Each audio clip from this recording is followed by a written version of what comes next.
2 दिन पहले उनकी शादी की 8वीं सालगिरह थी, लेकिन हिरेन भूल गया और ऊपर से घर भी लेट आया। फिर तो कहना ही क्या, बहुत झगड़े थे दोनों उस दिन। गुस्सा ठंडा हो जाने पर हिरेन ने अपनी पत्नी को मनाने की कोशिश भी की, लेकिन मैडम तो मैडम होती हैं, मर्जी चाहे माफ़ करे, ना चाहे तो ना करे। शादी के कुछ साल तक तो सब कुछ ठीक था, लेकिन धीरे धीरे प्यार की जगह कड़वाहट ने ले ली और रोमांस की झगड़े ने। अब तो एक दूसरे के प्रति सम्मान के बीच में उनका स्वाभिमान आने लगा था। एक समय था जब दोनों को लगता था कि वह एक दूसरे के बिना जी नहीं पाएंगे, मगर आज वहीं 2 प्रेमी एक ही छत के नीचे अजनबियों की तरह जी रहे थे। आखिर कोई अपनी मैरिज एनिवर्सरी कैसे भूल सकता है? वह मुझे अब पहले जितना प्यार नहीं करता। सोफे पर बैठी त्रिवेणी के मन में ख्याल आया।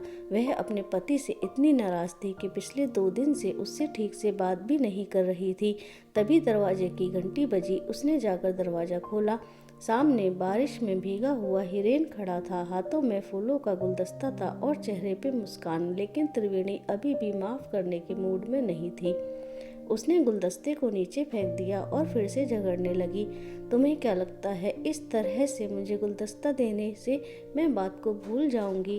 अगर सच में प्यार करते हो तो दिखाओ, इस तरह के झूठ मूठ का नाटक मत करो। हिरेन कुछ बोलता उससे पहले घर के अंदर से मोबाइल की घंटी बजने की आवाज़ आई। त्रिवेणी ने अंदर जाकर फ़ोन अपने हाथ में लिया और कॉल करने वाले का नंबर देखा। उसे थोड़ा सा आश्चर्य हुआ। वह कॉल हिरेन ने ही की थी, लेकिन जब उसने फ़ोन उठाया तो दूसरी तरफ किसी अनजान मर्द की आवाज़ सुनाई दी। हेलो, मैं गुड़गांव पुलिस स्टेशन से सब इंस्पेक्टर विजय सिंह राठौर बात कर रहा हूँ। क्या यह हिरेन शर्मा के घर का नंबर है?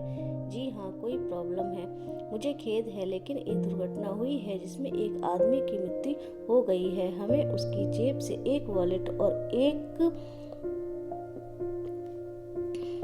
मोबाइल फ़ोन मिला है जिसमें आपका नंबर होम के नाम से सेव किया गया है। हमें उसके शरीर की पहचान करने के लिए किसी की आवश्यकता है। क्या आप अभी सिविल हॉस्पिटल आ सकती हैं? त्रिवेणी का दिल बैठ गया। वह अचंभित थी। उसने कहा, लेकिन मेरे पति तो यहाँ घर पर हैं, मेरे साथ। क्षमा करें महोदया, लेकिन यह घटना 2 घंटे पहले ही हुई, जब वह रेलवे स्टेशन से बाहर निकल रहे थे। त्रिवेणी अपना होश खोने लगी थी। यह कैसे हो सकता है? उसने पहले किसी से सुना था कि कभी कभी आत्माएं इस दुनिया को छोड़ने से पहले अपने प्रियजन से मिलने आती हैं। अपनी आंखों में आंसू के साथ वह भागती हुई हॉल में पहुंची। हिरेन वहां नहीं था। पुलिस वाला सही कह रहा था। अब उसे पछतावा हो रहा था। हिरेन मरने के बाद भी आखिरी बार उसे मनाने आया था, लेकिन उसने गुस्से में आकर उसके साथ घटिया किस्म का बर्ताव किया। कितनी झल्ली हूँ मैं।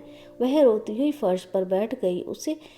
उसने अपना मौका खो दिया था हमेशा के लिए। उसे पुराने दिनों की घटनाएं याद आने लगीं। वो शादी से पहले की रोमांटिक लव स्टोरी और हिरेन का थिएटर के अंदर सबके सामने शादी के लिए प्रपोज करना, आधी रात को उसके लिए अपने हाथों से मैगी बनाना और अपनी बेसुरी आवाज़ में अरिजीत सिंह के गाने गाना, मानो सब कुछ उसकी आंखों के सामने हो रहा था। त्रिवेणी ने अपनी आंखें बंद कर लीं और भगवान से प्रार्थना करने लगी, हे भगवान, बस एक बार मिला दो मुझे उससे, ताकि उसे बता सकूं कि मैं उससे कितना प्यार करती हूँ।